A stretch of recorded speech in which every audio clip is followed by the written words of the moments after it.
Hai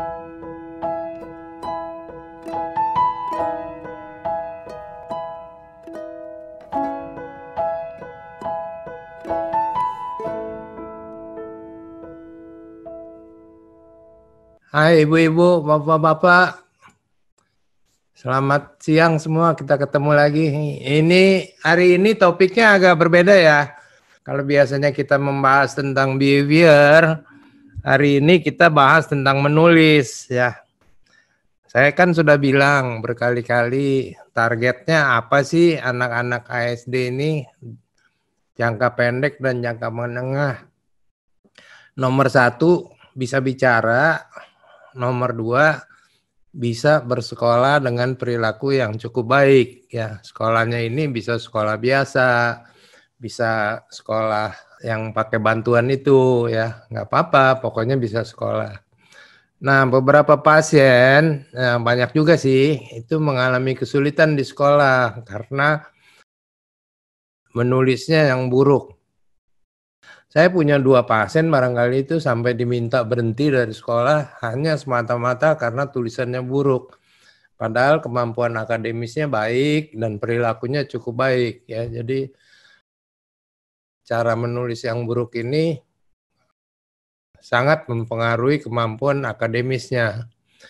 Bisa apa tidak dengan teknik belajar calistung biasa? Ya, umumnya sih ada sedikit gangguan yang harus diperhatikan ya, yang tidak bisa diketahui oleh guru-guru calistung yang biasa gitu. Jadi kita akan membuat beberapa seri tentang kemampuan menulis anak-anak ini, terutama anak dengan ASD ya.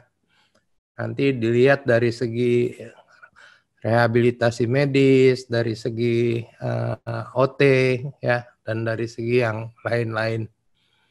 Hari ini kita beruntung nih ketemu sama Ibu Seli Anggoro ya.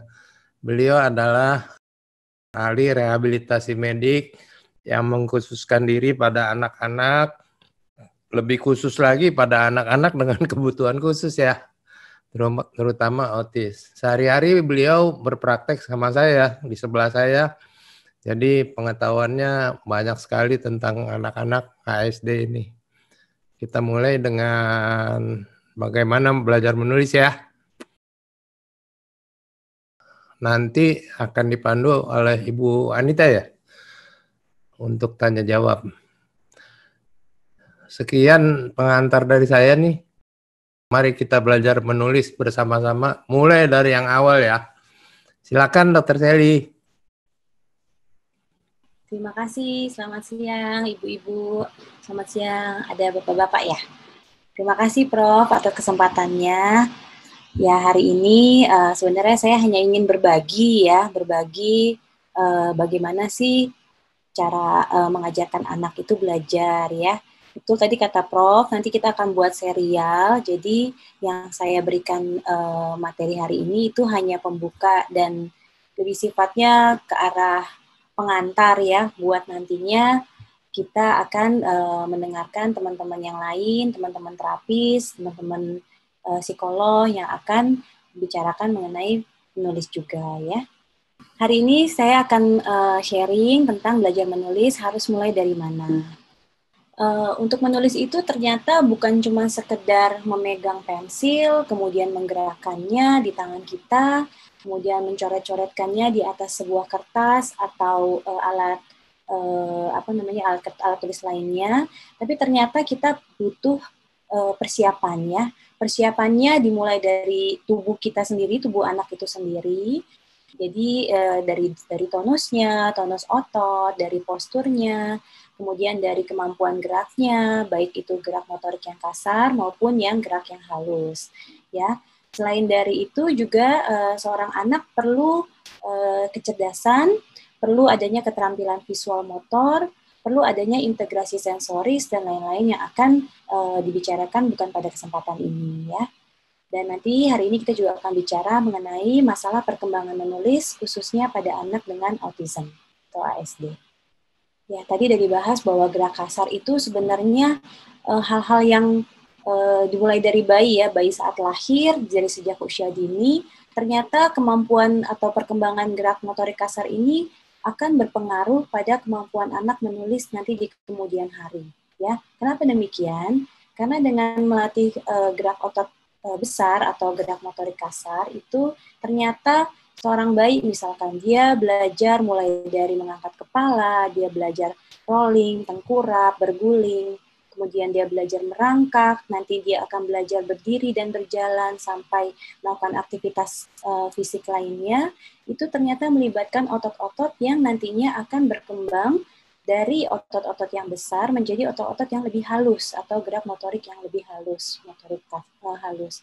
Nah, ini ternyata akan berpengaruh pada kemampuan seorang anak menulis di kemudian hari, ya.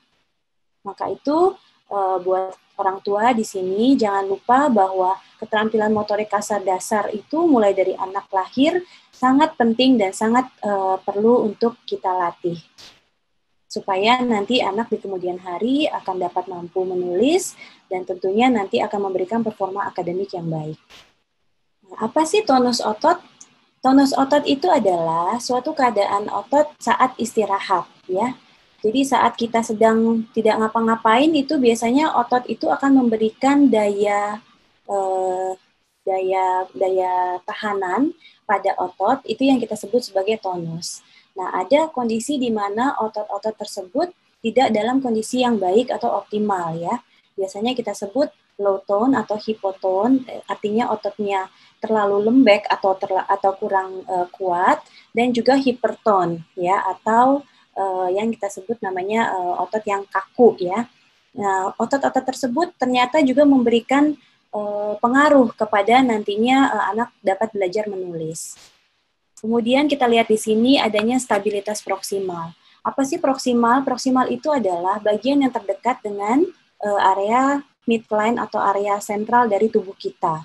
Ya, kalau kita punya batang tubuh atau core muscle itu dari tulang belakang, dari leher, punggung, pinggang sampai pun tulang pinggul itu kita sebut sebagai otot-otot core.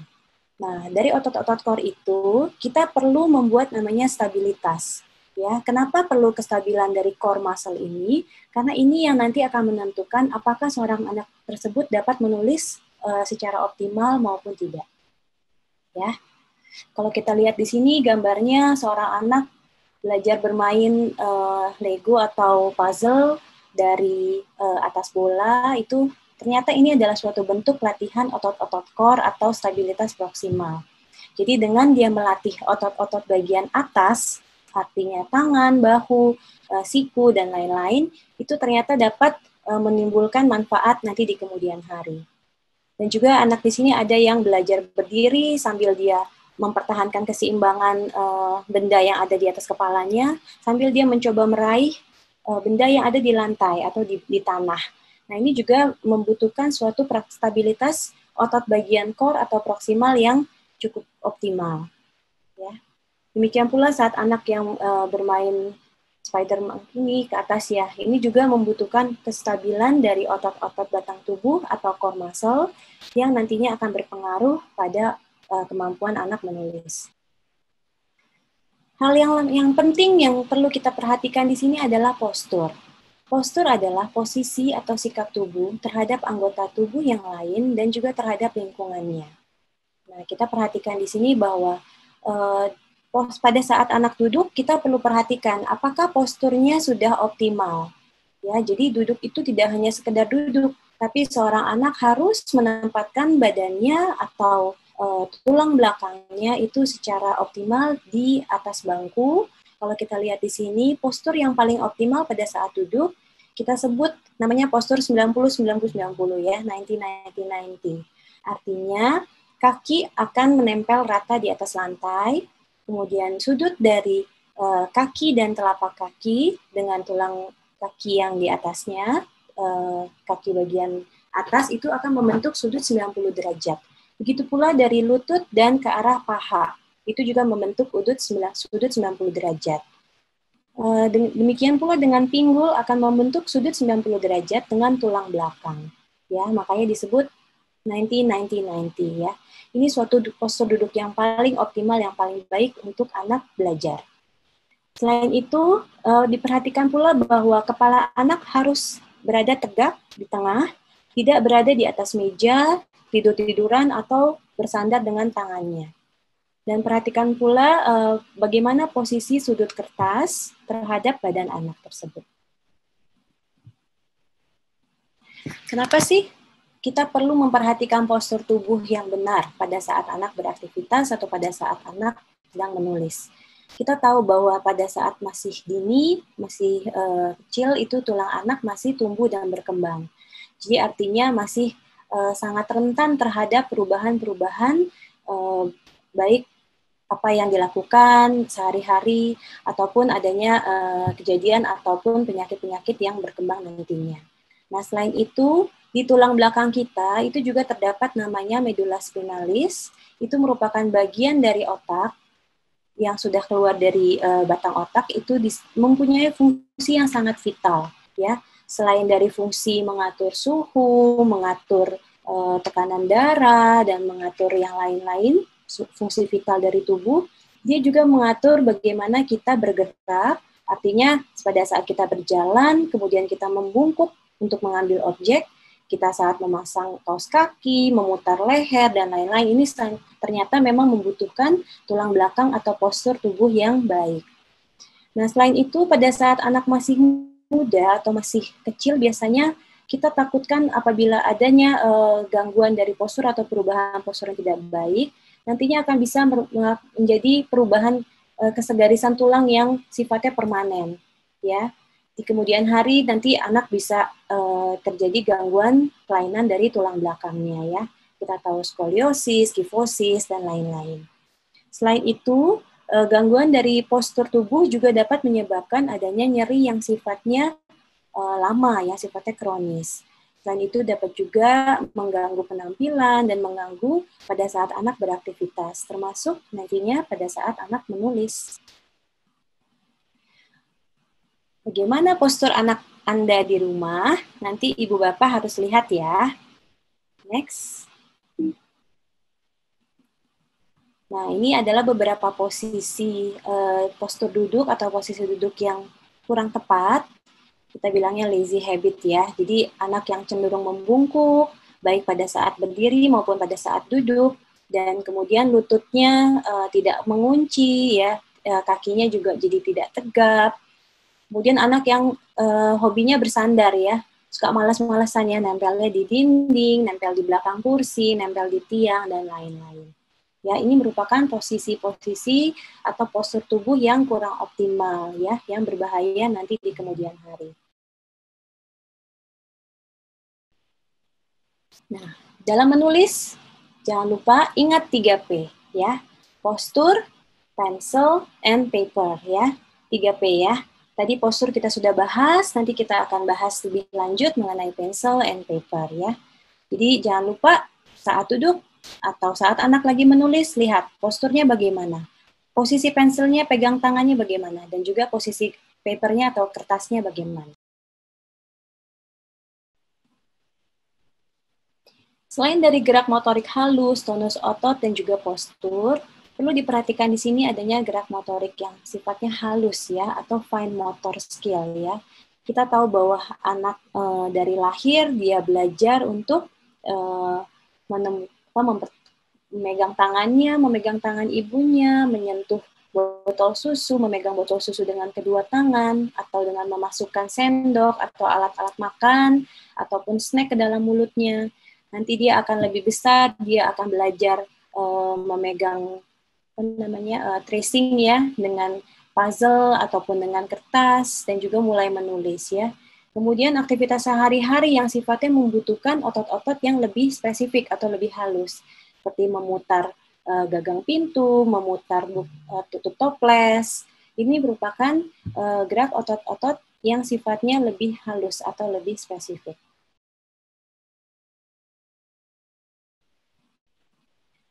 Nah, kita lihat di sini, apa sih koordinasi bilateral?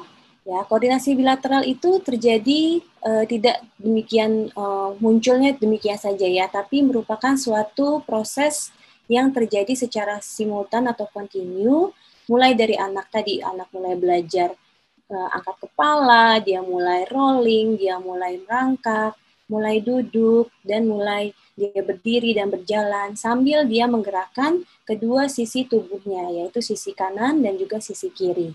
Ya, ini ternyata membutuhkan koordinasi dari otak yang mengatur bagian tubuh sisi kanan dan sisi kiri secara optimal. Ya, dengan pengaturan koordinasi bilateral yang baik ini, anak ternyata mampu lebih baik dalam hal menulis. Ya. Kalau kita lihat di sini, koordinasi bilateral ada beberapa jenis, ada yang sifatnya symmetrical, ada yang sifatnya asymmetrical. Ya. Symmetrical artinya dia menggunakan kedua sisi kanan dan kiri tubuh, misalkan di anggota gerak atas, tangan berarti secara simetrik, jadi secara bersamaan. Namun asymmetrical artinya dia menggunakan sisi kanan, misalkan tangan kanan memegang odol, yang tangan kirinya memegang sikat gigi ya.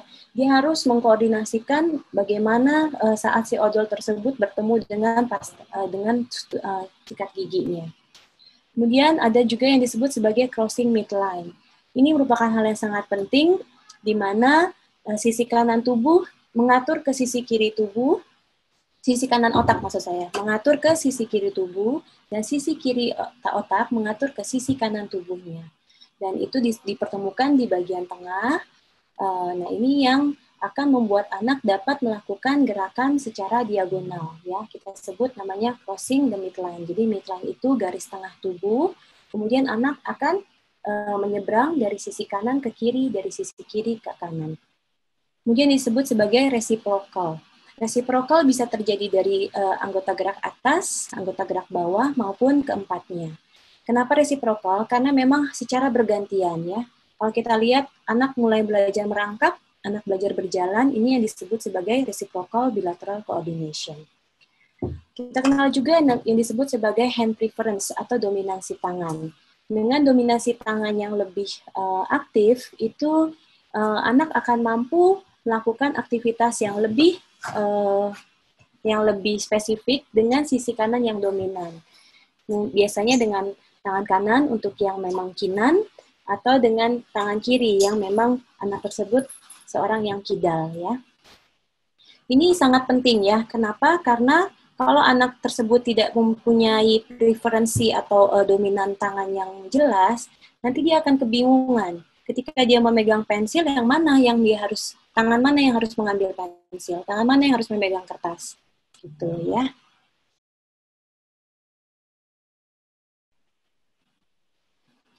Oke, tadi ya crossing the midline ini merupakan kemampuan menyilang dari satu sisi tubuh ke sisi yang lain. Ya, ini sangat penting karena ketika seorang menyeberang dari sisi kanan ke kiri itu butuh stabilitas kembali lagi dari core atau dari batang tubuh yang baik.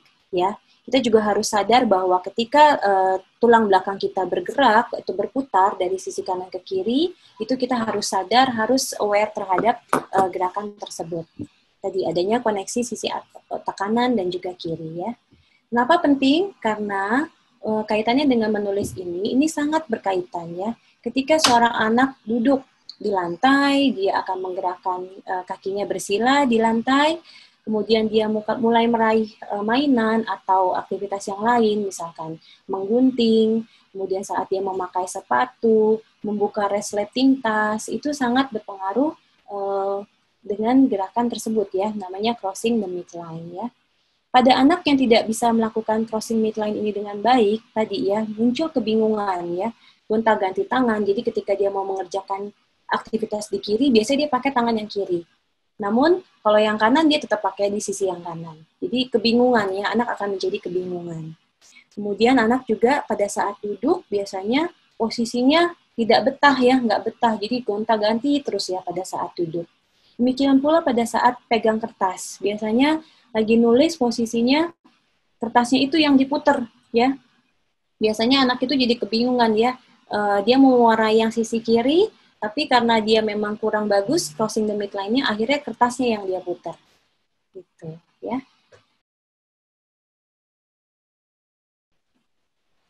Oke, tadi motorik kasar sudah. Ini adalah keterampilan motorik halus yang sangat penting untuk menulis ya. Saya hanya bahas sedikit di sini karena ini nanti areanya lebih ke terapi okupasi ya. Terapi okupasi nanti kita akan bahas dengan sesi sendiri. Namun yang paling fundamental atau paling mendasar di sini adalah kemampuan kita untuk melakukan pinching ya. Kita sebut namanya pincher grabs. Jadi kemampuan untuk memegang benda atau objek dengan ibu jari dan juga jari-jari yang lain. Dan juga yang disebut sebagai thumb opposition, jadi oposisi dari ibu jari. Oposisi artinya ketemu ya, ketika ibu jari ketemu dengan jari-jari yang lainnya, itu kita sebut sebagai oposisi dari thumb atau ibu jari. Dan dasar yang lain untuk menulis ternyata adalah kestabilan atau gerakan dari pergelangan tangan yang harus dapat menggerakkan ke atas atau ke belakang itu secara stabil dan juga dinamis. Kekuatan tangan itu sudah pasti ya, bahwa apabila seorang anak tangannya tidak cukup kuat untuk memegang alat tulisnya, maka akan mengganggu pada saat dia melakukan aktivitas menulis. Dan kita lihat adanya namanya palmar arc ya, jadi arkus dari telapak tangan ini ada semacam ya gelombang ya, yang kita sebut sebagai palmar arc. Ini juga penting pada saat anak menulis. Dan juga kemampuan dia untuk memanipulasi dengan tangan maupun dengan jari-jarinya. Tadi ya, preference atau tangan dominan. Ini juga kita bahas bahwa itu sangat penting untuk keterampilan menulis. Oke, bagaimana sih cara kita melatih keterampilan gerak halus atau motorik halus tadi ya? Kita tahu ya banyak mainan yang cukup banyak yang dijual di pasaran, lilin ataupun Play-Doh ya, kemudian dengan gunting, dengan lem, dengan menggambar, dengan meronce, atau dengan menggunakan alat-alat perkakas yang lainnya. Banyak sekali hal-hal yang sifatnya dapat melatih keterampilan motorik halus ini ya. Nanti ini areanya Ibu Meni ya.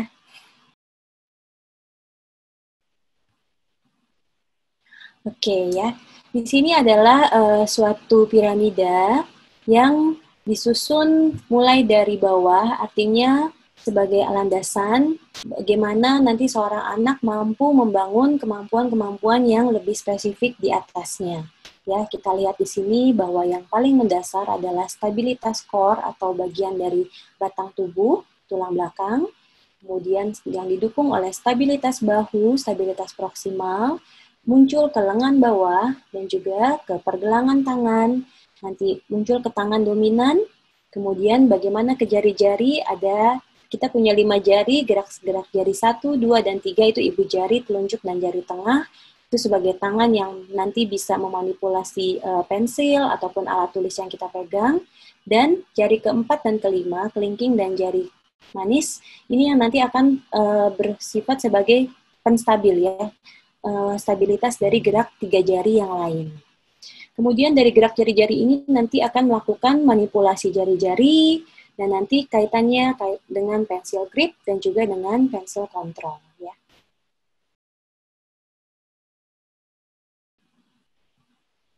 Oke, ini adalah perkembangan cara kita memegang pensil atau pensil grip ya. Dari usia 1 hingga 1,5 tahun, biasanya anak memegang dengan pola yang disebut sebagai pola silindris ya. Kemudian mulai 2-3 tahun, dia akan mulai dengan digital, dengan jari-jarinya mulai lebih halus lagi. Dan nanti di 3,5 tahun, dia mulai membentuk tripod, tapi yang masih dimodifikasi, artinya tidak murni tripod. Artinya tripod artinya 3 jari tadi ya, 1, 2, dan 3. Nah ini masih modifikasi ya. Dengan bertambahnya usia, biasanya anak lebih oke, keterampilannya juga lebih baik. Nah, disebut sebagai tripod grabs.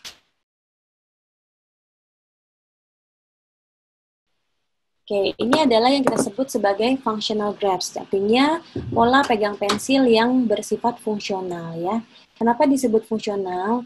Sesuai dengan fungsinya, bahwa anak melakukan pegangan pensil secara fungsional, artinya sudah berfungsi dengan baik, misalkan menulis, ataupun menggambar, ataupun melakukan aktivitas lainnya dengan menggunakan tangan.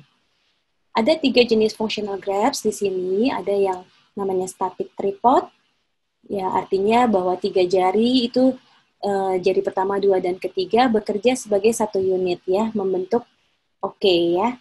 Namun di sini biasanya gerakannya belum terlalu dynamic, belum terlalu bagus kontrolnya. Itu biasanya di usia 4-6 tahun ya. Kemudian kita sebut juga dengan lateral tripod, artinya jari telunjuk ini akan berperan sebagai penstabil ya dari ujung dari pensil ya. Dia akan melakukan cross dari ibu jari dengan jari telunjuk. Dan yang baik di sini adalah yang disebut sebagai dynamic tripod grasp. Ini adalah cara pegang pensil yang paling baik yang dapat dilakukan karena kontrol tangannya akan lebih maksimal ya. Biasanya 3 jari tadi 1, 2, 3 akan bergerak secara mandiri atau secara baik dengan ditopang atau distabilisasi oleh jari keempat dan kelima. Kita lihat di sini bahwa ada namanya web space, artinya ada area dengan yang berbentuk seperti jaring. Ini sifatnya terbuka, open ya, dan bentuknya menjadi sirkuler atau menjadi seperti oke ya, tanda oke.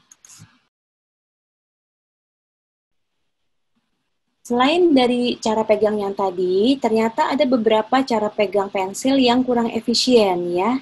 Kita lihat di sini ada namanya interdigital brace. Artinya pensil akan dipegang di antara jari-jari, artinya diselipkan di antara jari-jari tangan, lalu anak mulai menuliskan dengan posisi tersebut ya.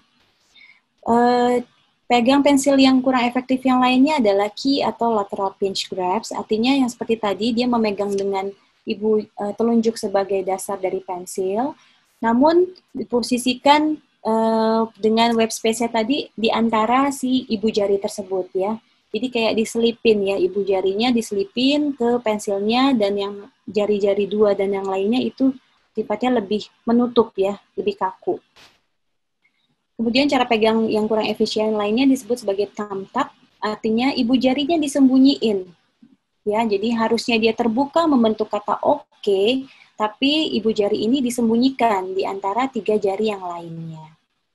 Dan yang ada yang lainnya disebut hyper extended index, artinya ada 3 jari 1, 2, 3 bagus, namun kelingkingnya itu terlalu jauh ya. Jadi kelingkingnya ini terlalu tidak bisa sebagai penstabil, kan harusnya jari kelingking dan jari manis sebagai penstabil, namun tidak menjadi penstabil di sini ya. Akibatnya nanti tekanan berlebihan pada jari-jari atau pada sendi-sendi di jari. Kenapa sih ini penting? Karena bila anak memegang pensil secara kurang efisien atau kurang optimal, nantinya anak tersebut akan mudah capek ya.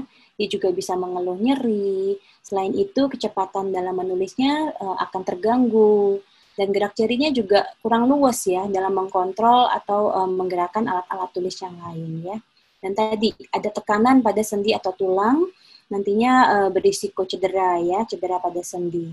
Dan ada kemungkinan anak tersebut karena saking capeknya, saking lelahnya, saking dia nggak bisa mampu bertahan, akhirnya cenderung lari dari tugasnya. Ini adalah masalah perkembangan menulis yang umum ya kita temui ya. Biasanya seorang anak tidak mampu attend to atau tidak mampu atensi terhadap tugas yang diberikan ya. Tadi pegangan pensil tidak optimal, kemudian postur atau kekuatan otot batang tubuhnya atau core muscle-nya tidak maksimal atau tidak optimal. Kekuatan tangan anak itu kurang optimal, koordinasi motorik halusnya tidak optimal, dan juga adanya yang disebut sebagai gangguan keterampilan persepsi visual ya. Kemudian ada gangguan integrasi visual motor, kemudian gangguan dari tangan dominan dan juga midline crossing yang tadi ya. Ada juga yang anak dengan masalah sensori ya. Nanti kita bahas lebih lanjut tentang ASD di sini. Masalah pemrosesan sensoris yang terganggu ya pada beberapa anak dengan gangguan perkembangan. Dan juga anak dengan gangguan kesulitan belajar ya, biasanya akan mengalami masalah pada saat menulis. Oke, bagaimana sih anak autism ya, anak autistic spectrum disorder atau ASD? Kita tahu bahwa seorang anak dengan ASD biasanya atensinya jelek, komunikasinya jelek, dia cenderung asik dengan diri sendiri, dia juga tidak bisa berbahasa dengan verbal dengan baik. Nah, biasanya anak-anak tersebut pada anak tersebut biasanya proses mengajarnya itu sangat-sangat panjang ya, cenderung lambat, monoton, dan terkadang memang membuat orang tua atau yang merawatnya juga cukup kelelahan ya. Nah, gangguan yang sering dialami oleh anak-anak autistic spectrum disorder tersebut adalah tulisan yang biasanya jelek ya, tulisannya terlalu cepat dan terlalu buruk lah. Kemudian adanya isu sensori, dia nggak mau pegang pensil, dia nggak mau pegang alat kertasnya, dia nggak mau pegang alat-alat tulis yang lain atau perkakas-perkakas yang lain. Itu karena sensorinya yang tidak baik ya. Dan mereka juga sulit mengutarakan keinginan ya. Bagaimana untuk secara verbal susah, non-verbal maupun tulisan juga susah. Kemudian dia sulit merencanakan apa yang ketika dia ingin menulis, apa yang mau ditulis ini sulit buat mereka ya. Karena tadi motor planningnya nggak bagus, perencanaan gerakannya juga belum bagus. Dan pada lingkungan tertentu dia juga terganggu ya, karena sensitivitas terhadap lingkungan, biasanya karena isu sensoris juga. Dan biasanya anak-anak ASD itu terlalu fokus pada detail menulisnya ya. Jadi anak tersebut mungkin memang asik dengan satu aktivitas, terlalu fokus dengan detailnya, sampai-sampai lupa bahwa sebenarnya tujuan akhir dari menulis tersebut apa yang ingin dia capai.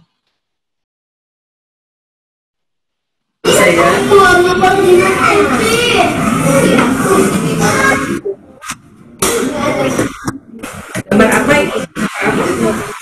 Atau alat tulisnya dengan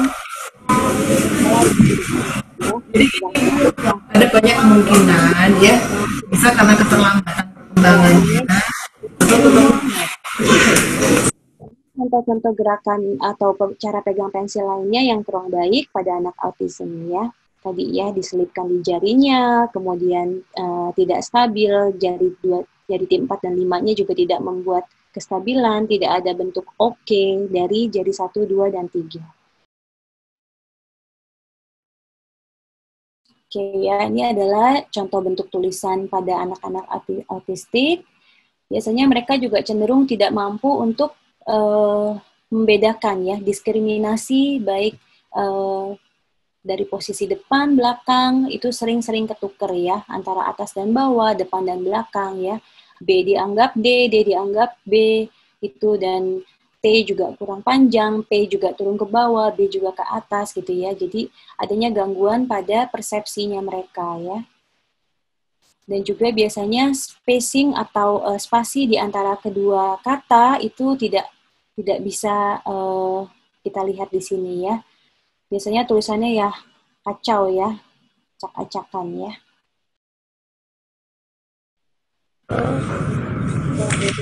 Buat 13. 1. Nih. 2, 3, 11. Kayak gini. 213 kan? Pemegang report namun dari 4 dan 5 yang tidak berperan sebagai 2, 1. 3. Iya, betul. Namun juga kesulitan dalam mempersepsikan angka yang diminta ya. Dia bisa menyebutkan 213 yang tadi, tapi dia tulisnya 231. Iya, coba Amanda tulis. Anak ini pegang pensilnya juga tidak tepat. Kita lihat di sini tidak membentuk report. Jadi kayak apa aku di gini ya kayak jari di rumah satu-satu ya. Juga maunya buru-buru ya, tidak bisa menyelesaikan tugas yang diberikan. Oke, bagaimana sih buat anak-anak ASD ini cara kita mengajarkan strategi untuk belajar menulis ya? Yang pertama adalah kita perlu tarik perhatian anak. Kita tahu bahwa anak dengan ASD biasanya mudah terdistraksi ya. Bagaimana kita suruh dia duduk diam untuk memegang pensil atau memegang alat tulis, kalau dia sendiri perhatiannya sudah lari-lari kemana-mana ya. Jadi yang pertama kita harus ambil adalah perhatiannya ya. Jadi biasanya apa yang kita lakukan, Untuk menulis, duduk, tenang itu agak sulit untuk dilakukan pada anak autism ya. Kecuali yang memang anak yang sudah latihan atau sudah terapi dengan baik, biasanya sudah lebih bisa paham terhadap instruksi yang diberikan. Namun anak-anak yang masih derajat berat, itu biasanya kita cenderung tarik perhatiannya dengan aktivitas-aktivitas yang menyenangkan ya. Kita buat aktivitas yang fun, misalkan menulis di lantai dengan kapur yang berwarna-warni, menulis di tembok dengan alat tulis yang menarik warnanya gitu ya. Kalau ketika perhatian dia sudah tertarik, maka itu akan lebih mudah buat kita untuk melakukan pelajaran yang lainnya. Oke ya. Sebelum mengajarkan cara menulis yang baik, jangan lupa pre-writing skill ya. Keterampilan pre-writing atau sebelum menulis yang baik itu kita perlu ajarkan pada anak-anak autism ini ya. Pre-writing skills itu adalah keterampilan menulis yang biasanya bukan langsung menulis abjad atau huruf atau angka, tapi bisa dengan bentuk-bentuk ya. Lingkaran, kemudian persegi atau kotak, segitiga, gambar X ya, huruf X atau angka 1, garis vertikal, garis horizontal dan lain-lain ya. Biasanya anak-anak ini kita ajari untuk menggambar bentuk dengan alat tulis yang berwarna dan bervariasi yang menarik buat anak tentunya. Lalu kita ajari mereka mungkin dengan tracing ya, artinya mengikuti garis, itu bisa dengan tangannya langsung atau bisa dengan tongkat ya, atau bisa juga di atas pasir atau di atas clay ataupun play-doh ya. Dan juga anak-anak yang tadi itu kita ajarkan untuk mengcopy, untuk meniru bentuk yang kita berikan, contoh, kemudian anak meniru, lalu supaya lebih fun, lebih menyenangkan lagi, biasanya bisa digambar mata, hidung, telinga, dan lain-lain. Ataupun kita coba latih ya. Oke, gunakan petunjuk yang menarik ya. Biasanya sebelum anak belajar menulis betul-betul, kita tadi ya dengan tracing, bisa juga dengan tracing dengan stiker ataupun dengan stempel yang mengikuti bentuk yang sudah dibentuk ya. Misalkan kita ada huruf X, nah itu nanti anak tersebut akan melakukan tracing dengan stiker atau stempel di atas huruf X tersebut ya. Ini lebih menarik buat anak ya. Kemudian jangan lupa menggunakan warna-warna yang kontras ya. Karena anak-anak ASD biasanya memiliki sensitivitas terhadap visual, biasanya warna-warna tertentu mereka tidak suka, warna-warna yang terlalu terang ya. Nah, kita bisa sesuaikan dengan anak kita yang masing-masing ya. Kemudian apabila anak sudah mulai tertarik dengan bentuk, dengan warna, dengan alat tulisnya mereka, kita bisa mulai dengan latihan menulis huruf ataupun angka. Oke, ya ini adalah beberapa langkah yang bisa dilakukan untuk anak-anak autism. Karena mereka cenderung memiliki kemampuan motor planning yang kurang baik, maka biasanya kita bisa menggunakan bantuan visual ya, seperti organizer berbentuk chart, berbentuk diagram, berbentuk tabel ya, supaya mereka lebih fun dan mereka lebih mampu mengingat atau mampu memahami apa yang ingin disampaikan ya. Dan jangan lupa untuk menggunakan alat bantu khusus ya untuk meminimalisir ketidaknyamanan sensorinya. Ajarkan anak dalam bentuk langkah-langkah sederhana yang pendek-pendek dalam proses menulis dan beri contoh.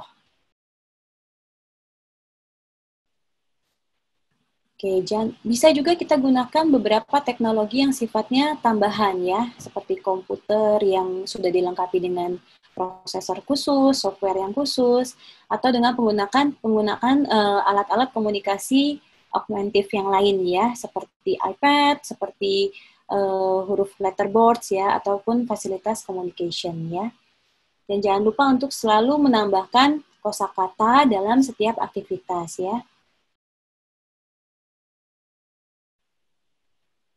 Oke, kita harus juga menggunakan berbagai macam permukaan ya. Lebih disukai adalah penggunaan permukaan yang vertikal, artinya yang berdiri ya. Karena dengan demikian, apa yang dilatih? Kembali lagi ya, kestabilan otot core, atau kestabilan bahu, kestabilan proksimal, dan juga anak lebih fun biasanya ya. Bisa dengan mengecat, menggambar, mengikuti bentuk dalam posisi berdiri. Dan anak juga disarankan untuk melakukan latihan peregangan dan penguatan di area tangan ya. Bisa meremas objek, rubber band, atau squeezy, atau stress ball, dan lain-lain. Nah, ini adalah beberapa trik dari pencil grabs yang bisa diajarkan untuk anak-anak autism. Mungkin nanti ini lebih ke Ibu Meni ya, nanti ya dari terapi okupasi yang akan mengajarkan motorik halus bagaimana sih pemegang pensil ya. Ada yang disebut nanti pom-pom trik ya. Pom-pom trik itu saya jelaskan sedikit aja di sini, artinya anak akan menahan benda, itu bisa pom-pom ataupun kertas ataupun tisu, diselipkan di jari keempat dan kelima. 4 dan kelima ditekuk, nah baru anak nanti bisa memegang pensil dengan jari 1, 2, dan 3 lebih baik. Ya. Bisa juga dengan menggunakan karet ya, karet elastis yang diselipkan di pensilnya dan diselipkan ke pergelangan tangannya. Atau dengan menggunakan metode OK ya, tadi ya. Kita bentuk huruf O di tangan, terbuka, kita selipkan pensil ataupun alat tulis lain, disempilkan, kemudian pensilnya tadi ditahan di ini namanya ya di web space yang tadi ini dari tangan kita, baru nanti anaknya mulai menulis ya. Atau dengan metode pinch and flip ya. Ini dari posisi terbalik dipegang pensilnya, kemudian diputar pensilnya ke atas sehingga langsung disandarkan di atas web space-nya. Atau dengan metode kaos kaki ya. Kaos kaki nanti dibolongin, diberikan lubang, dua lubang untuk jari ke-1 dan jari ke-2, kemudian dimasukkan tangan anak ke dalam lubang tersebut. Nah, disitulah anak bisa memegang pensilnya dengan jari-jarinya. Nanti akan lebih dijelaskan oleh Ibu Meni ya. Terima kasih. Nah, ini adalah beberapa alat-alat tulis yang bisa diberikan untuk membantu bisa dengan grip berupa pegangan pensil atau tweezer ataupun pensil atau spidol yang lebih besar biasanya karena anak tersebut akan sulit untuk memegang yang lebih kecil ya, atau dengan pensil yang bentuknya segitiga ya, triangular pencil ya. Bisa juga digunakan pensil dengan beban ya, yang diberikan beban khusus supaya anak merasa lebih stabil atau lebih nyaman ya, ataupun diberikan beban pada tangan dan pergelangan tangannya ya.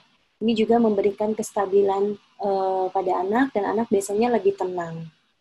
Atau penggunaan kertas yang khusus, yang taktil ya, jadi bisa disentuh, itu memiliki tekstur tertentu atau memiliki permukaan yang lebih tinggi dibandingkan yang lain ya. Ini sangat menarik buat anak-anak ASD.